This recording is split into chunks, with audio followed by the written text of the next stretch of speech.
लोगों को लगता है कि दुनिया में जो चल रहा है उससे हमें क्या। तो सुनिए, भारत की बड़ी बड़ी कंपनियां अब विदेशी कर्ज लेने से डरने लगी हैं। आरबीआई की एक ताजा रिपोर्ट आई है जिसके अनुसार कॉर्पोरेट इंडिया की चिंता बढ़ गई है। क्यों? क्योंकि जो आंकड़े सामने आए हैं ना, वो साफ संकेत दे रहे हैं कि भारतीय कंपनियां अब विदेश से पैसा उठाने में पहले जैसी दिलचस्पी नहीं दिखा रही। लेकिन क्यों? चलिए समझने की कोशिश करते हैं। पहले बात खबर की कर लेते हैं। दरअसल आरबीआई के जो ताज़ा आंकड़े सामने आए हैं उसके हिसाब से मार्च 2026 में भारतीय कंपनियों ने विदेश से कर्ज लेने यानी एक्सटर्नल कमर्शियल बोरोइंग यानी कि ईसीबी के लिए सिर्फ 5.43 अरब डॉलर के प्रस्ताव दिए हैं। सुनने में ये रकम बहुत बड़ी लग सकती है, लेकिन अगर पिछले साल की तुलना करें तो ये लगभग आधी रह गई है। मार्च 2025 में यही आंकड़ा 11 अरब डॉलर से ज्यादा का था, यानी सिर्फ एक साल में विदेशी उधार की रफ्तार करीब 51% तक गिर चुकी है। अब सवाल यह है कि आखिर देसी कंपनियां विदेशी बाजार से पैसा लेने में बच क्यों रही हैं? इसका सबसे बड़ा कारण है वेस्ट एशिया में बढ़ता जियोपॉलिटिकल टेंशन, ईरान इजराइल का तनाव, तेल सप्लाई को लेकर चिंता, स्ट्रेट ऑफ हुर्मुज पर खतरा और लगातार बढ़ती अनिश्चितता ने पूरी दुनिया के फाइनेंशियल मार्केट को हिलाकर रखा हुआ है। भारत जैसे देश जो अपनी ज़रूरत के तेल का बड़ा हिस्सा आयात करते हैं, उन पर इसका ज़्यादा सीधा असर पड़ता है और तेल महंगा हो जाता है तो डॉलर की मांग बढ़ती है, रुपया कमज़ोर होता है और विदेशी कर्ज महंगा पड़ने लगता है। अब यहाँ जो मैं अभी शुरू में ईसीबी यानी एक्सटर्नल कमर्शियल बोरोइंग की बात कर रहा था, उसे भी आसान भाषा में समझ लीजिए कि वो होता क्या है। जब कोई भारतीय कंपनी विदेश की बैंक या फाइनेंशियल संस्था या किसी विदेशी निवेशकों से डॉलर या दूसरी विदेशी मुद्रा में कर्ज लेती है तो उसे ईसीबी कहा जाता है। कंपनियां इसका इस्तेमाल नए प्रोजेक्ट्स लगाने, बिजनेस का विस्तार करने, मशीनरियां खरीदने या फिर पुराने कर्ज को चुकाने के लिए करती हैं। पहले विदेशी बाजार से कर्ज लेना सस्ता माना जाता था क्योंकि वहां ब्याज दरें कम हुआ करती थी, लेकिन अब हालात बदल चुके हैं। अमेरिका में ब्याज दरें लंबे समय से ऊंचे स्तर पर बनी हुई हैं। मार्च 2022 में यूएस फेड रेट सिर्फ 0.25% से 0.50% थी। फिर फेड ने लगातार एग्रेसिव रेट हाइक करने शुरू कर दिए। जुलाई 2023 की अगर बात करूं तो रेट बढ़कर 5.25% से 5.50% पर पहुंच गया, जो करीब 22 साल का हाईएस्ट लेवल था।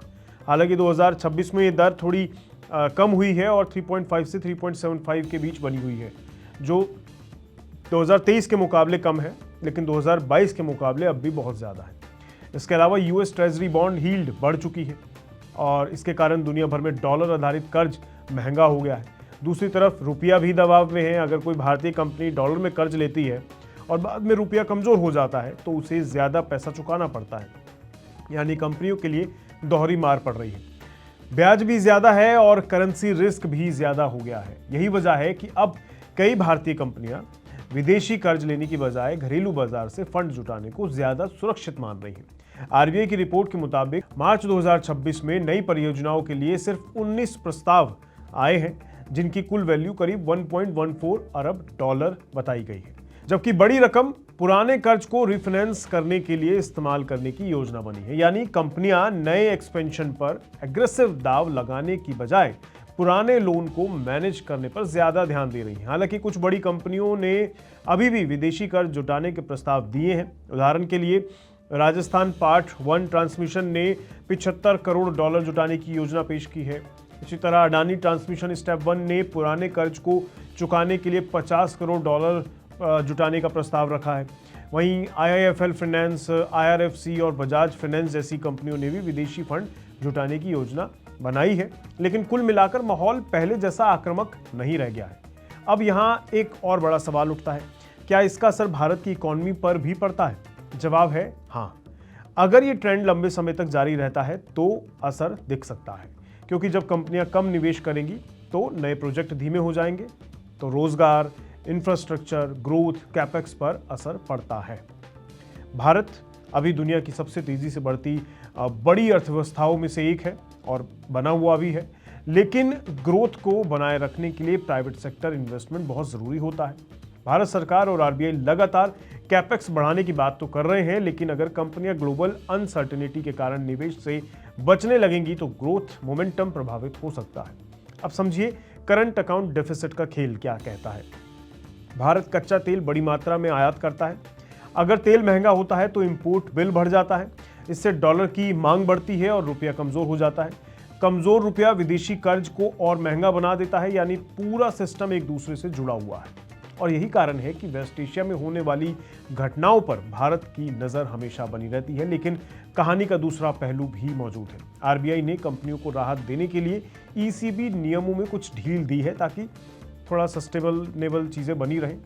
अब जो है ना, कंपनियां ज़्यादा बोरोइंग लिमिट, करेंसी कन्वर्सन और लोन रिस्ट्रक्चरिंग जैसी सुविधाएं ले सकती हैं। उनको ये आरबीआई की तरफ से सुविधा दी गई है।